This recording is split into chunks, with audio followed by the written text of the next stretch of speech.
Hello नमस्कार दोस्तों, पृथ्वी classes में आप सभी का हार्दिक स्वागत है।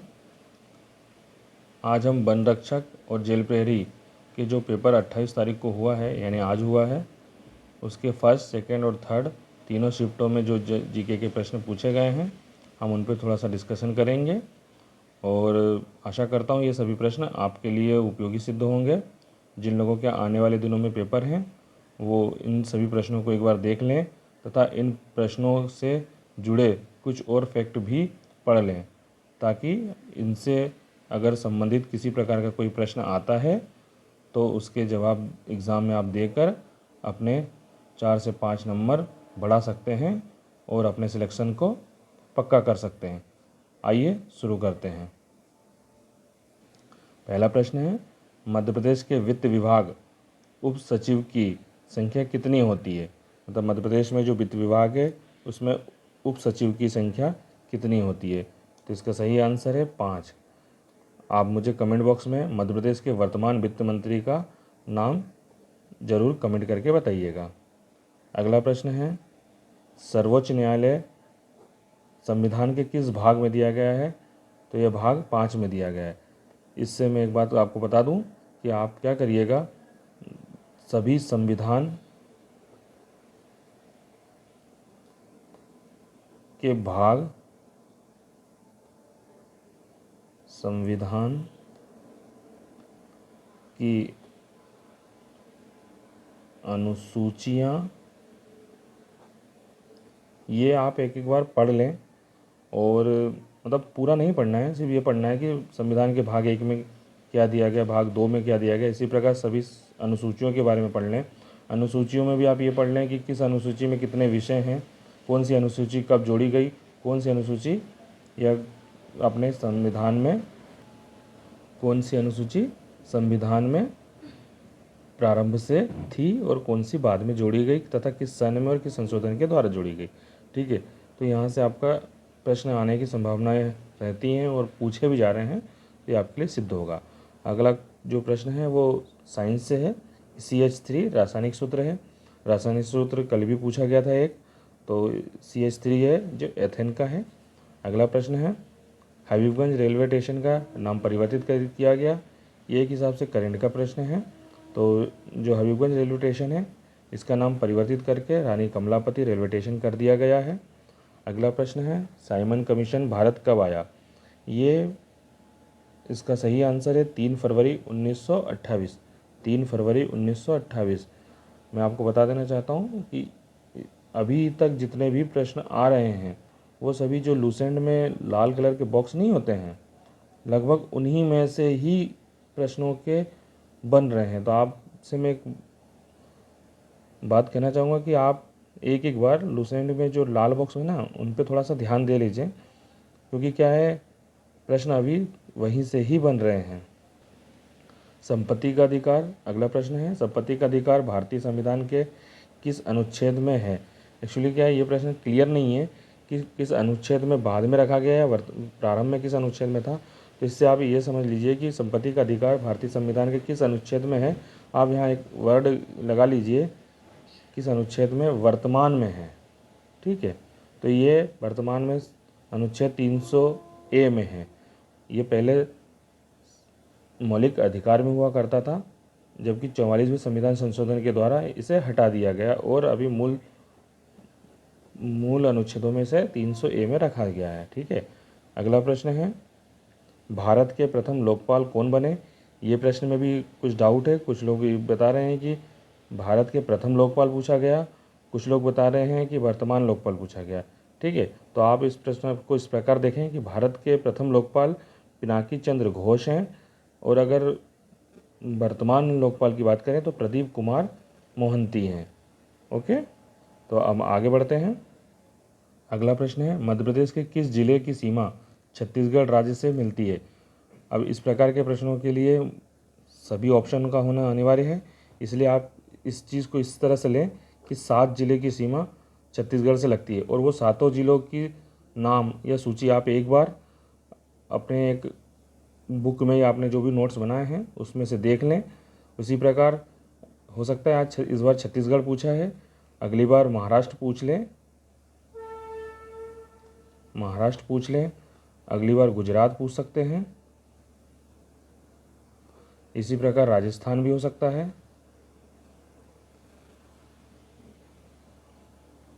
और शायद पिछले पेपर में, कल के या परसों के पेपर में यूपी के भी पूछा था, यूपी का कुछ पूछा था। तो आप इस प्रकार ये देख लें कि प्रश्न यहाँ से बन रहे हैं। तो यह भी एक आपका एक टॉपिक हो गया है कि आपको मध्य प्रदेश की जो सीमाएं हैं, सीमावर्ती राज्य हैं, उन राज्यों से कितने ज़िले लगते हैं और उन ज़िलों की संख्या तथा ज़िलों के नाम आप एक बार पढ़ लें, पर ज़िलों की संख्या आपको याद होनी चाहिए और नाम एक बार आप सरसरी निगाहों से देख के चले जाएं, ताकि अगर आता है तो आपको एग्ज़ाम में उस प्रकार का प्रश्न मिलता है तो आप उसे आसानी से टिक कर सकते हैं। अगला प्रश्न है, ग्लूकोमा कौन से अंग में होता है? तो ये आँख में होता है। अगला प्रश्न है, भारत शासन अधिनियम 1935 में कितनी धाराएं और अनुसूचियां थी? तो इसका सही आंसर है 32 धाराएं और 10 अनुसूचियां थी। अगला प्रश्न, नर्मदा नदी न्यायाधिकरण विवाद कब हुआ? तो नर्मदा नदी न्यायाधिकरण विवाद जो है ये 6 अक्टूबर 1969 को हुआ। अगला प्रश्न, ये दिवस से है वर्ल्ड लिवर डे मनाया जाता है, तो यह हर वर्ष 19 अप्रैल को मनाया जाता है। ये एक हिसाब से अभी करंट का भी मान सकते हैं, वैसे डे से तो है ही, लेकिन 19 अप्रैल हाल ही में गया है, इसलिए इसे करंट के तौर पे देखेंगे। अगला प्रश्न है, RAW रॉ का स्थापना कब हुआ या किस वर्ष हुआ? तो इसे हम 21 सितंबर 1968 में इसका स्थापना हुआ है। अगला प्रश्न है, भारत का सबसे बड़ा नेशनल पार्क।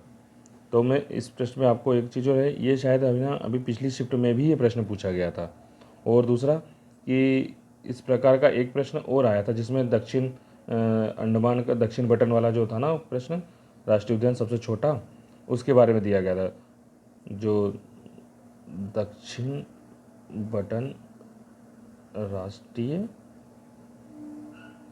उद्यान जो कि अंडमान निकोबार में है, ठीक है। तो आप एक बार सभी राष्ट्रीय उद्यानों को एक बार देख के जरूर जाएं, ठीक है। तो जो सबसे बड़ा जो राष्ट्रीय उद्यान है वो हेमिस राष्ट्रीय उद्यान है और ये हिम तेंदुए के लिए प्रसिद्ध है, ठीक है। ये इसके बाद में अगला प्रश्न है, किस राज्य में लौह अयस्क का उत्पादन अधिक होता है? इस प्रश्न को लेकर कुछ लोगों को डाउट है, क्योंकि सबसे अधिक तो अभी वर्तमान में उड़ीसा इसका उत्पादक राज्य है, परंतु शायद ऑप्शन में उड़ीसा नहीं था, तो सेकंड ऑप्शन अगर छत्तीसगढ़ वहाँ है तो छत्तीसगढ़ लगा सकते हैं। इसी प्रकार का अगर तीसरा ऑप्शन है और जो तीसरे नंबर पे तो आप वो भी लगा सकते हैं। तो ये आप एक बार देख के चले जाएं, ठीक है। अगला प्रश्न है, राष्ट्रीय खाद्य सुरक्षा अधिनियम कब पारित हुआ? तो इसका सही आंसर है 2013, ठीक है। अगला प्रश्न है, टाडा आतंकवादी एवं विध्वंसकारी गतिविधियां रोधक कानून किस घटना के बाद लागू किया गया? तो इसका सही जवाब है पंजाब विद्रोह के बाद में। भारत में यूनेस्को विश्व विरासत स्थल, ये पता नहीं क्यों लेकिन अभी पेपर का बहुत ही IMP टॉपिक हो गया है, ठीक है।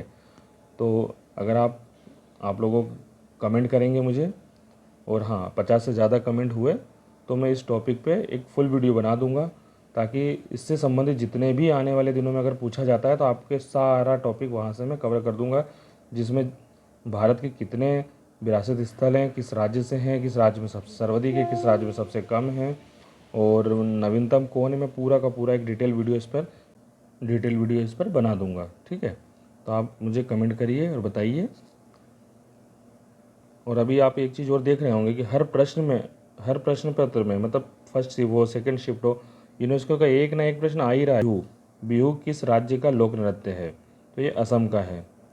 मैं आप आखिरी तक बने रहिए, मैं कुछ ऐसे टॉपिक बता दूंगा जिनसे अभी पिछले कुछ दिनों से हर पेपर में से एक ना एक प्रश्न आ ही रहा है, ठीक है। तो आप उन टॉपिकों को एक बार सरसरी निगाहों से देख लें, ताकि आपके आने वाले प्रश्न सही हों और एग्ज़ाम में 2 से 4 नंबर बढ़ जाएँ, ठीक है। तो आप आखिरी तक बने रहिए।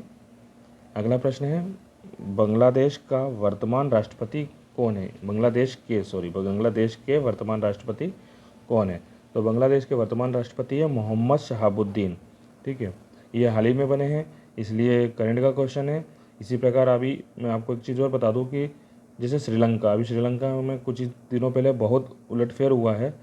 तो आप एक काम कीजिए, यहाँ के राष्ट्रपति और प्रधानमंत्री प्रधानमंत्री तथा राष्ट्रपति ये भी एक बार देख लें।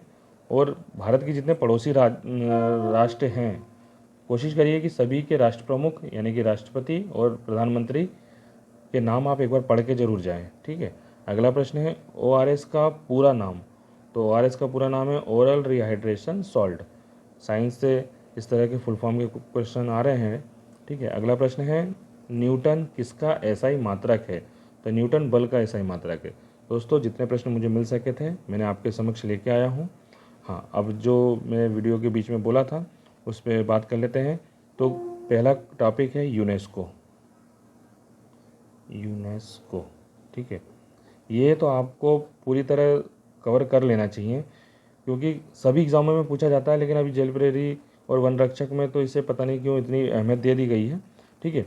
कोई करंट का भी अभी कुछ है नहीं क्योंकि 2021 के बाद 40वां जो जुड़ा था हमारा धोलावीरा, उसके बाद से कोई जुड़ा नहीं गया है। लेकिन फिर भी आप इसको एक बार पूरा कंप्लीट कर लीजिए। अगला टॉपिक है राष्ट्रीय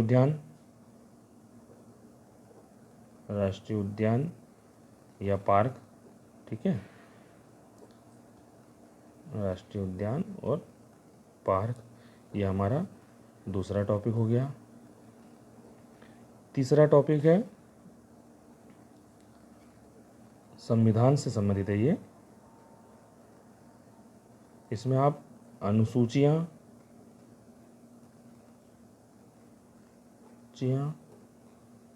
भाग और कुछ महत्वपूर्ण